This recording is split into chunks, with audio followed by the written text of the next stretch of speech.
MAP agreements are very powerful when it comes to your authorized sellers and those who have signed the agreement, but they are practically useless when it comes to unauthorized sellers who never signed that contract.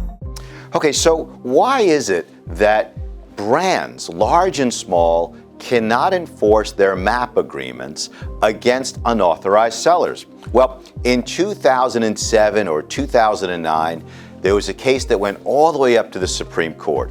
It was called Legion. It had to do with leather goods.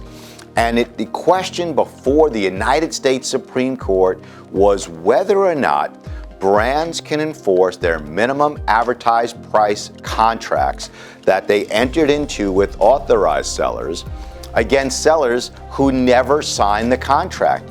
And the United States Supreme Court, with the deciding signature being Justice Scalia, said that you cannot enforce your MAP agreements against people and companies who never signed the MAP agreements.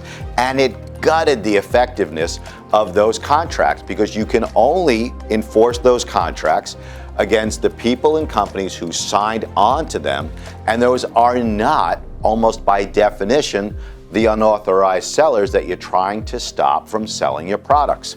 So what can brands do? How can you protect yourselves? How can you protect your consumers? How can you protect your brand's reputation? Well, the main tool at your disposal is to get the sale of your products outside the first sale doctrine. The first sale doctrine basically says that anybody can purchase your products and then resell your products as long as when the consumer receives those products, they are not getting anything that is materially different than if they had bought the products from an authorized seller or the brand. So what does that mean? That means you must take control over what the consumer receives, including the post-sale benefits, so that the sale of your products are outside the first sale doctrine, so that the sale of your products fit into the material difference exception to the first sale doctrine, and that will give you the legitimate means to stop unauthorized sales.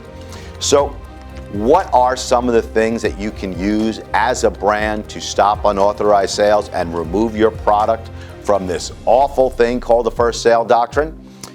It is your warranty. Warranties are very, very effective if they're written well. It is quality controls, post-sale benefits the consumer receives, technical assistance, and it even includes the consumer being able to participate in post-sale promotional activities where your company is approaching consumers to offer them more sales and more products.